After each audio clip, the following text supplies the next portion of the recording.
사울 왕은 기름 부어서 세워진 왕임에도 불구하고 하나님의 뜻을 따르지 않고 자기 마음대로 살아버리는 이 대표적인 인간의 모습을 우리 성경을 읽는 독자들에게 보여줍니다.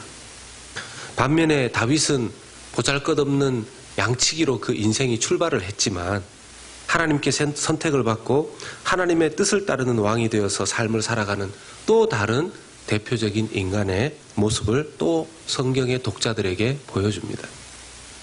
이 대표적인 두 인간의 모습이 어떤 한편으로는 우리로 하여금 우리의 삶의 과정과 여정도 이 사울 왕 비슷하게 될 때가 있는 우리 모습을 돌아보게 하고, 또 한편으로는 다윗 왕처럼 거룩하게 살고 싶은 믿음의 도전을 우리에게 주기도 합니다. 지난주 우리 사무엘상 23장 후반부를 살펴봤을 때 다윗을 그렇게 잡으려고 코앞까지 추격을 했었던 사울 왕에게 전령이 갑자기 나타나서 블레셋이 쳐들어왔기 때문에 그쪽으로 가셔야 됩니다. 그래서 위기 일발의 상황에서 다윗 왕은 구원을 받고 사울 왕은 코앞에 있는 다윗을 놓치고 전쟁을 하러 갑니다. 이게 원래는 늘 전쟁해야 되는 거 아니겠습니까? 늘 지난주에도 말씀드렸지만 적군과 아군을 PR을, 이게 이제 군사 전문 용어까지는 아니고 그냥 군대 갔다 온 사람들은 아시지 않습니까? PR을 잘 식별해라. 적군인지 아군인지를 잘 식별해라. 적군이면 싸워야 되고 아군이면 끌어안아야 되는데 적군은 가만히 내버려 두고 아군하고 싸워서 스스로 이렇게 죽이고 살리고 이런 일이 생기면 안 되는 거 아니겠습니까? 근데 사울 왕이 아군임에도 불구하고 다윗을 이렇게 추격하고 다니니 이 나라 꼴이 뭐가 되겠습니까? 근데 쳐들어온 블레셋과 싸워서 사울 왕이 좀 정리가 되니까, 정리가 되면 좀 정신을 차리고, 내가 싸워야 될 대상이 이 아군이 아니고 적군이었구나. 그걸 깨달으라고 사실은 하나님께서 섭리적으로 그때 사람 보낸 거거든요. 여러분 생각해 보십시오. 우리의 삶에 일어나는 어떤 일들은 하나님께서 우리를 향해서 깨닫게 하시려고 주시는 레슨일 때도 참 많습니다. 근데 그 레슨 속에서 깨달음을 얻어야 되는데 이 사울 왕은 블레셋과의 전쟁이 딱 끝나자마자 어떻게 합니까? 무슨 톰과 제리도 아니고 또 다윗을 잡으러 옵니다. 오늘 이 말씀을 보게 되면 이 정도면 사울 왕에게 있어서는 거의 중독 수준입니다. 중독 수준입니다. 사람마다 어느 정도 중독기가 있다 그래요. 무엇인가 이렇게 쫙 집착하는 그게 있답니다. 여러분들은 어떤 것에 좀 집착하십니까? 집착이라는 단어를 쓰니까 좀 표현이 거슬리신다면 어떤 것을 좀 쫓고 계십니까? 무엇에 집중하고 계십니까? 눈만 뜨면 생각하시는 게 뭡니까? 눈만 뜨면 생각하시는 거. 어떤 분은 눈만 뜨면 이게 이 S자, 이 땡땡 이게 보입니다. 이런 분도 계시던데 어떻게 집착하시는 게, 쫓고 계신 게 어떤 것입니까? 사울 왕은 자기의 인간적인 욕망, 감정 이걸 주체할 수 없어서 계속 다윗을 쫓아다닙니다. 우리의 이 집착을 마귀가 잘 알고 있어요. 우리의 이 집착을 마귀가 잘 알고 있습니다. 여러분 그 놀라운 비밀 아십니까? 사막 어느 한가운데에 전혀 거기에 생물이 살지 않을 것 같은 그런 곳에 이 한국인이 좋아하는 김치, 이 김치를 뚜껑 열어서 두면 어디선가 파리떼가 몰려온답니다. 놀랍죠? 놀랍죠? 여러분 죄송합니다. 이렇게 저녁을 드시고 왔는지 드실 건지는 잘 모르겠지만 그 덩파리가 있지 않습니까? 덩파리. 여러분 덩파리는 어디에 낀다고 해서 그렇게 부릅니까? 그 덩에 덩만 생기면 거기에 자꾸 낀다고 덩파리가 되는 거 아닙니까? 우리의 삶의 어떤 집착, 그 야망, 내가 중독처럼 매달리고 있는 그것에 마귀는 우리를 선동질합니다. 제가 아는 어떤 청년은 이 자기의 어떤 집착이 문구류, 스테이셔너리, 이게 문구류 있지 않습니까? 그 어떤 청년의 가방 안에 온갖 펜과 필기 도구, 뭐 자 이런 게 가득한 거예요. 왜 이렇게 보면 자기는 뭔가 이 마음에 힘든 일, 스트레스만 생기면 문구점에 가가지고 사는 겁니다. 그거를 자기의 집착이 문구류인 거예요. 청년의 경우에는 돈이 없으니까 문구류 사는 거 정도다 하는데, 자, 어른들 중에서 어떤 분들 보면요, 집에 가보면 쓰지도 않는 백이 엄청나게 많은 사람도 있습니다. 또 어떤 분들은 신발이 그렇게 많은 분도 있다 그러죠. 한국에 어떤 분이 지금 뭐 소문이 그렇게 막 나 있는데, 그분 때문에 지금 한국이 좀 골머리를 앓고 있죠. 뭐 검찰에 끌려가다가 신발 한 짝 벗겨졌는데 그게 그렇게 또 비싼 신발이라고. 사람들이 뭐 그런데 집중하는지 모르겠어요. 누가 무슨 신발을 신든 말든 뭐 모르겠습니다. 하여튼 자기 나름대로의 집착이 있는 겁니다. 이 집착이 그를 무너지게 하고 있는 것을 모르고 살아가는데, 자기가 하나님을 따르는 삶을 살아가고 있는지, 세상의 어떤 집착을 따르고 있는지, 나의 야망과 욕심을 따라가고 있는지, 오늘 사울 왕과 다윗의 비유를 좀, 이 두 사람을 보면서 우리의 삶에 몇 가지 힌트를 얻고 우리를 좀 돌아보는 시간을 가졌으면 좋겠습니다. 첫 번째는 내가 사람을 무너지게 하는 사람인가, 아니면 사람을 살리는 사람인가, 세우는 사람인가 하는 그런 질문입니다. 여러분, 이전에 사울 왕은 기억하시죠? 다윗을 도왔던 제사장들을 도액이라는 작자를 앞세워서 다 학살했지 않습니까? 노비라는 곳에서. 근데 이번에는 다윗까지 죽이려고 합니다. 사울 왕은 자기의 목표를 달성하기 위해서는 수단과 방법, 사람이 죽든 살든 이런 거 가리지 않습니다. 다른 사람들이 어떤 피해를 받든지 간에 자신의 문제만 해결되면 된다는 것이죠. 얼마나 이기적입니까? 예수 믿기 전에 우리의 모습이 이런 것입니다. 문제는 예수님을 믿었는데도 이것이 변화가 안 된다라면 뭔가 문제가 있는 것입니다. 우리 안에. 예수님을 믿고 성령의 사람이 된 사람은 사람을 살리고 세우는 사람이 되어야 할 줄로 믿습니다. 이렇게 아멘을 안 하시는 거는 이렇게 잘 하고 계시다는 뜻이시죠? 웃음의 의미가 그런 줄로 믿습니다. 이게 쉬운 것은 아닙니다. 그러나 예수님의 사람은 그렇게 합니다. 성령의 사람은 약한 사람을 격려하고 힘이 빠져있는 그 사람의 손을 세우고 또 지쳐있는 그 사람을 인내하면서 품어주는 그런 일을 합니다. 사람을 세우는 일을 하죠. 여러분, 사람을 세우는 일은 성숙한 사람이 할 수 있습니다. 여러분, 그 사람이 얼마나 머추얼한 사람인가 하는 것은 사람들을 잘 세우고 있느냐, 얼마나 격려하고 있느냐, 그것만 봐도 알 수 있습니다. 도무지 그 사람에게는 격려라고는 찾아볼 수가 없다. 그런데 그 사람이 기도는 굉장히 많이 한다. 그건 뭔가 잘못 기도하고 있는 거죠. 영적으로 정말 성숙하고 깊은 하나님과의 교제를 가지고 있다는 증거가 뭡니까? 여러분, 그 성령의 깊은 호흡 가운데 있는 사람은 사람을 살리는 사람이어야 한다는 것이죠. 두 번째 질문은 리더십을 무너지게 하는 사람인가, 아니면 리더십을 세우는 사람인가 하는 것입니다.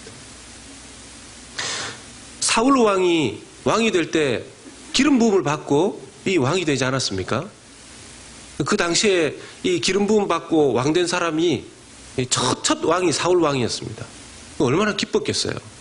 그런데 자기가 소문을 들어보니까 이 새파란 젊은이 이 다윗도 기름 부음을 받고 이제 다음 차기 왕으로 준비가 되고 있다는 겁니다.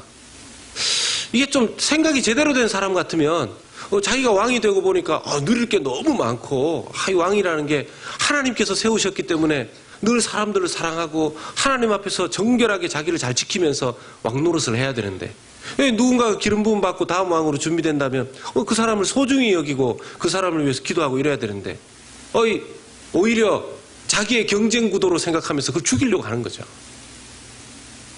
똑같이 앞으로 차기 리더가 되고 왕이 되어야 될 사람인데 기도를 해주고 전혀 소중히 여기지 않고 죽이려고 하는 겁니다. 그런데 반면 다윗은 어떻습니까?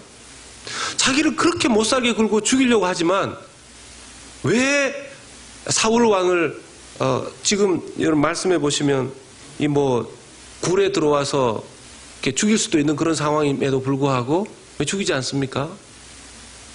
네, 하나님의 기름 부어 세워진 하나님 세우시는 리더라고 생각하기 때문에 그런 거죠. 두 사람이 같이 기름 부음을 받았는데 서로 바라보는 견해 차이가 너무 심하지 않습니까?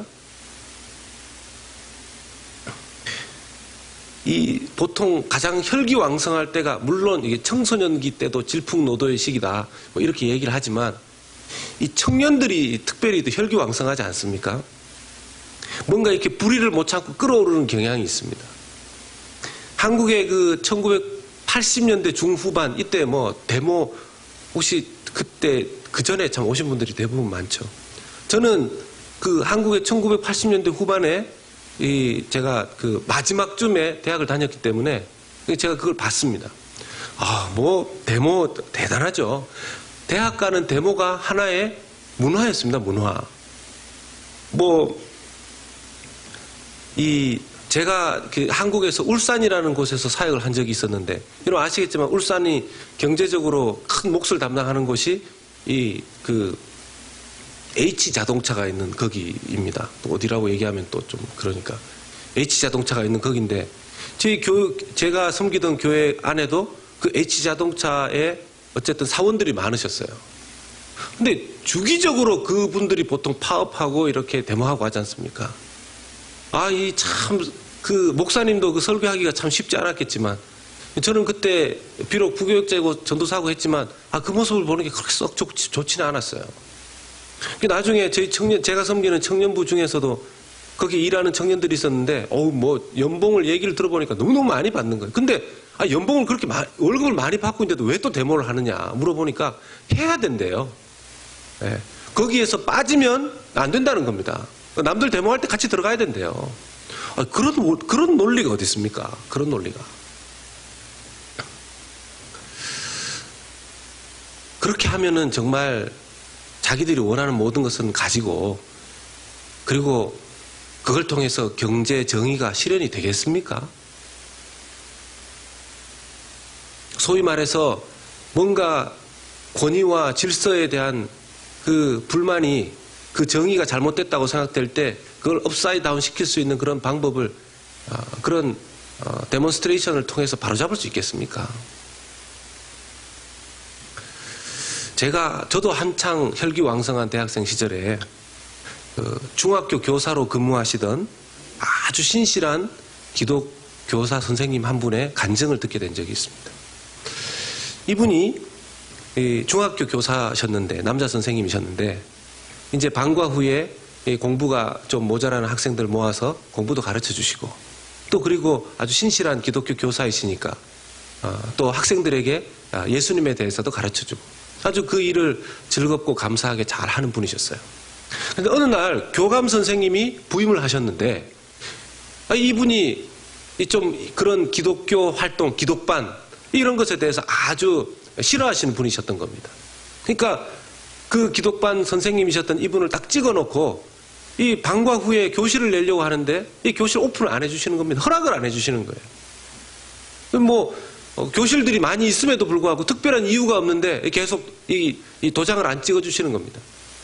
그러니까 이제 이 선생님이 조금 부탁을 해보다가 자꾸 말이 안 통하니까 나중에 한번 제대로 이걸 한번 따져야 되겠다. 작정을 딱 하고 계시는데, 기도하는 가운데 하나님께서 그 방법이 아니다라는 걸 가르쳐 주셨대요. 그 방법이 아니다. 그리고 말씀을 보면, 여러분 까다로운 상전에게도 순종한다는 그런 말씀이 베드로서에 있지 않습니까? 이분이 그 말씀을 생각하면서 반대 작전을 펴기 시작한 겁니다. 그냥 그 교감 선생님이 시키는 일이면 그냥 토를 달지 않고 다 예스 일을 했답니다. 다 토를 달지 않고 다 예스 했대요. 그리고 나니까 처음에는 이상하게 여기시다가 나중 되니까 무슨 일이, 어려운 일이 있거나 뭐 좋은 일이 있거나 그 선생님만 찾으시더래요. 그리고는 나중에 기독학생반 교실 구하는 거요, 아예 전용으로 쓸 수 있도록 마련해 주더랍니다. 이분이 그 과정을 통해서 어떻게 하는 것이 자기가 정말 하고 싶은 일을, 리더십도 존중해 주면서 비록 까다로운 리더라 할지라도 자기가 원하는 일을, 하나님의 뜻을 이루면서 해내는지 발견하게 된 것입니다. 제가 오늘날 교회든 다른 조직체든 보게 되면요, 이런 원리를 아는 경험한 사람들이 별로 없어요. 경험한 사람들이 별로 없어요. 민주주의 시대에 어떻게 해서든지 권위에 저항하고 권위를 깨부수고 이렇게 해야지만 뭔가 이루어지는 것처럼 착각하는 젊은이들이 너무 많습니다. 얻고 싶은 것 얻어지지 않습니다. 자기가 그렇게 권위를 깨부셔서 그 위에 서게 되면 언젠가 누군가가 자기의 권위를 깨고 그 자리에 불합리하게 설 수도 있는 날이 올지도 모릅니다. 다윗은 그렇게 하지 않았죠. 다윗은 그렇게 하지 않았습니다.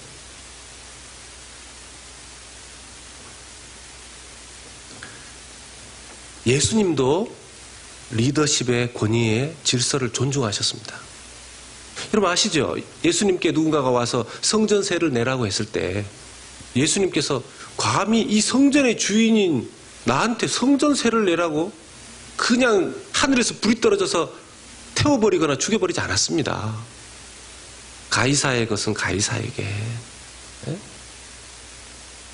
그 유명한 말씀을 남기시면서 하나님의 것은 하나님에게, 그 말씀을 알쏭달쏭한 얘기죠. 사실 하나님의 것은 하나님에게, 가이사의 것은 무슨 얘기인지도 잘 몰라서 알쏭달쏭하고 있는 거기에 고기 잡아서 거기에서 은화 꺼내서 성전세 주게 하지 않았습니까? 예수님이 자신의 방법으로 그 당시의 질서를 존중하셨습니다. 존중하셨어요. 하나님의 나라는 질서 속에 있습니다. 제가 여러분들에게 부탁드리기는 교회 안에도 질서가 있습니다. 질서. 그 질서를 여러분들이 존중해 주시기를 부탁드립니다. 이거 목사님 말에 잘 따르라는 얘기입니까? 뭐 그런 얘기가 될 수도 있겠죠.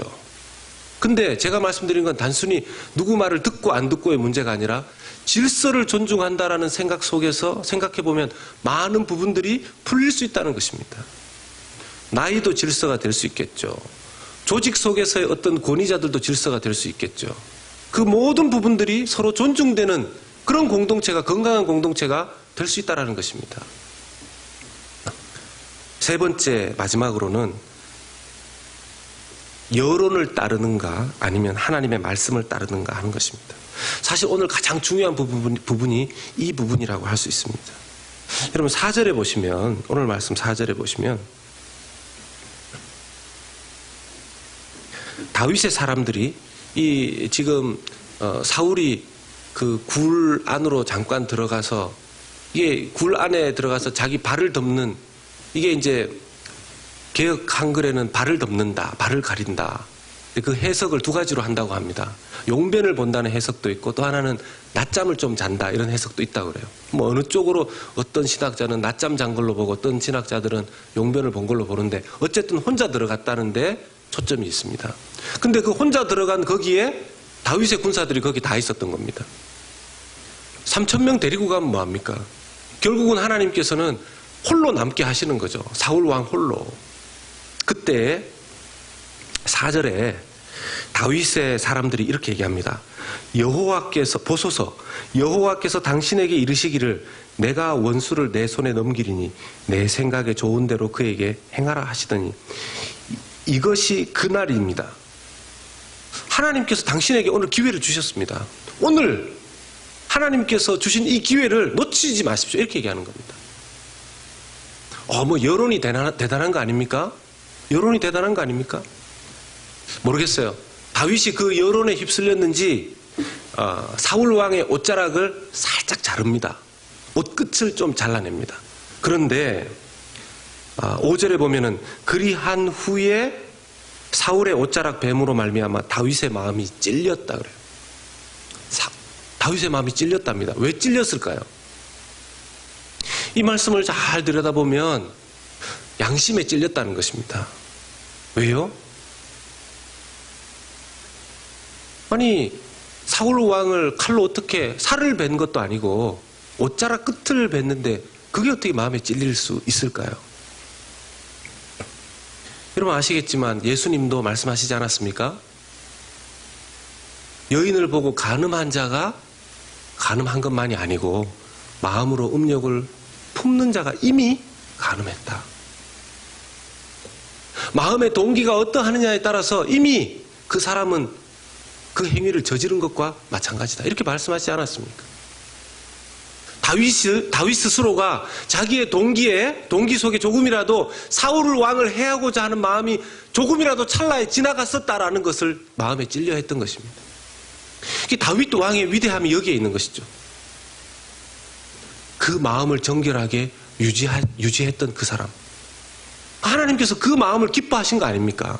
그 마음 중심을 하나님께서 보시고 좋아하셨던 거 아닙니까? 마태복음 5장 28절에 있는 이 말씀이 예수님이 우리 인간에게만 그런 말씀을 하시는 게 아니라 우리 자신에게도 그런 말씀을 주시는 거 아닙니까?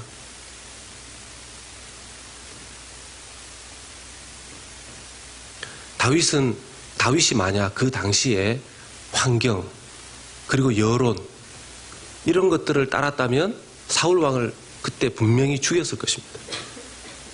근데 그는 하나님 앞에서 행동했고 하나님의 말씀을 따랐습니다. 여러분, 이게 우리에게 있어야 되는 분별력입니다. 영적인 분별력.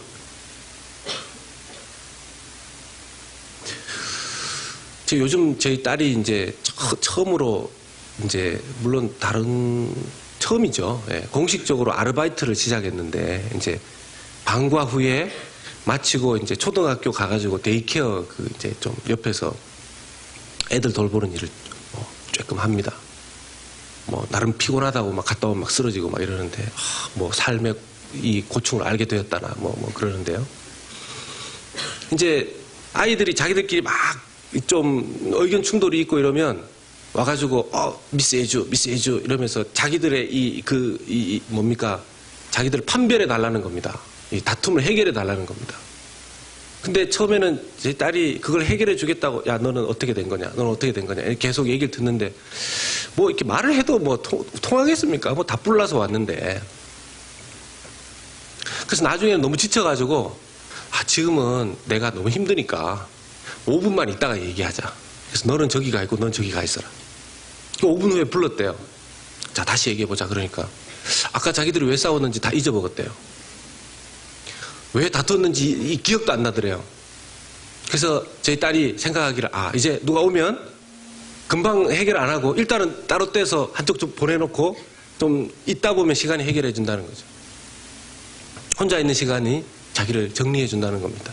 그래야 분별력이 오는 거죠. 여러분, 감정이 끌어오를 때는 제대로 분별하기 힘듭니다. 아이들은 5분이면 해결된다 그러지만 어른은 또 좀 다르지 않겠습니까?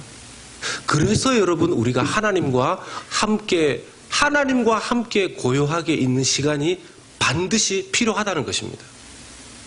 여러분, 하나님과 함께 고요하게 있는 시간을 지금 가지고 계십니까? 가지고 계십니까? 미국 오니까 집이 얼마나 넓어졌는지요. 한국에는 닭장처럼 생긴 아파트, 그 아파트 안에서도 조금이라도 평수 더 넓히겠다고 애들이 학교 가면 맨날 그런데요. 너는 몇 평 살아? 넌 몇 평 살아? 그걸로 서로 따로 점심시간에 따로 놀고, 하여튼 그런 안 좋은 거는 어떻게 가르쳐주지도 않아도 배워가지고. 미국 오니까 집들이 웬만하면 널찍널찍 하더라고요. 그 널찍널찍한 집에서 뭐 하십니까? 아니, 집이 널찍널찍하지 않더라도 어떤 공간이든 하나님과 함께 있는 고요한 시간을 보내는 공간이 있으십니까?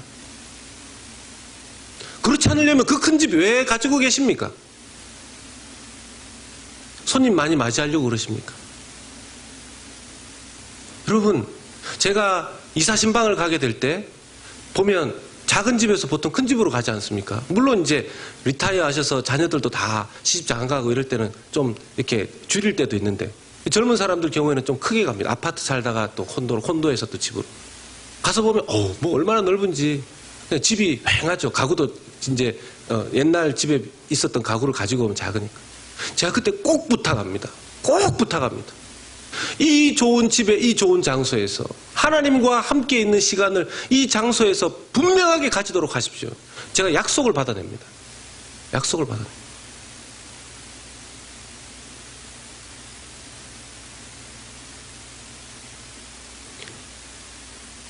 우리는 보면 예스, 노가 분명하지 않을 때가 있습니다. 예스와 노가. 저도 참 예스, 노를 잘 못하는 사람인데. 여러분, 사람이 좋아서 예스와 노를 못하는 경우도 있지만요, 자기의 기준이 불분명해서 예스, 노를 못하는 경우도 많습니다. 자기의 기준이 불분명해서. 이 말은 그만큼 분별력이 아직 부족하다는 뜻도 됩니다. 여러분, 우리의 기준이 뭐가 돼야 됩니까? 우리의 기준이 뭐가 돼야 됩니까? 뭐 설교 듣고 계시죠? 네. 여러분, 우리의 기준이 뭐가 돼야 됩니까? 여러분, 우리가 이 성경을 통해서 세상을 바라보는 그런 훈련이 우리 속에 돼야 되지 않습니까?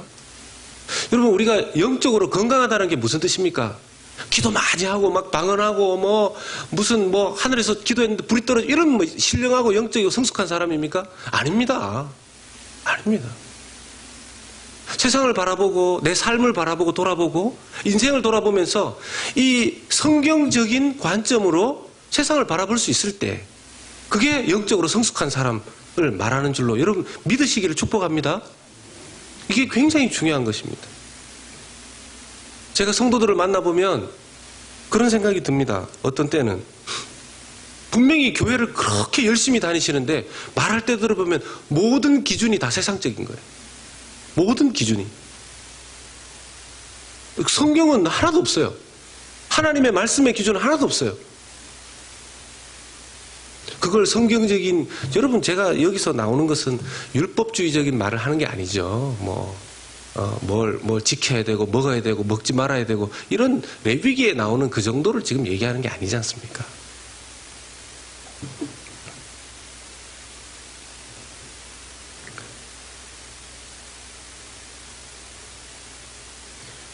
어떤 것이 하나님의 기뻐하시는 것인지, 어떤 것이 하나님이 기뻐하시지 않는 것인지 그 정도는 볼 줄 알아야 되죠. 여론이 그렇다고 해서, 주변에 있는 사람들이 그렇게 말한다고 해서 같이 사람 비판하고, 얼마나 재밌습니까? 사람을 비판하고 이렇게 하는 게. 예? 거기다가 교회도 교회가 그래서 되겠느냐, 예? 목사가 그래서 되겠냐, 장로가 그래서 되겠냐, 집사가 그래서 되겠냐, 그런 거 얘기하고, 교회 막. 여러분, 그게 비록 여론이라 할지라도 그게 그렇게 하는 것을 하나님 기뻐하시겠습니까?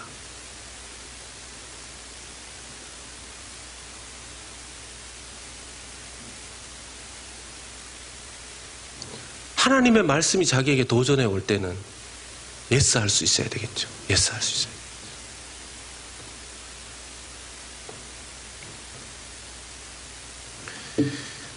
있어요. 다윗의 모습을 보면서 참 다윗이 훌륭한 것은 그저 그 사람이 그런 척하는 것이 아니라 마음을 하나님 앞에 지키려고 했던 그런 것입니다. 오늘 여러분들에게 말씀드린 것, 정말 다윗처럼 사람을 사랑하고 사람을 세우려고 하는가? 사울처럼 그 집착이 자기가 원하는 것이라면 누구를 희생시켜도 상관없는 것인가? 그리고 리더십을 존중하고 잘 세우는 사람인가? 아니면 자기 마음에 들지 않으면 리더든 누구든 다 정리할 수 있는 그런 사람입니다. 마지막으로 정말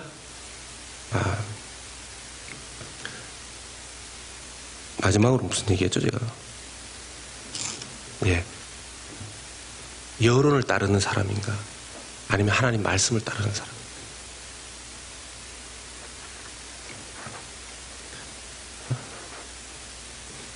하나님을 따르는 저와 여러분들 되시기를 예수님의 이름으로 축복합니다. 우리 같이 한번 찬양하겠습니다.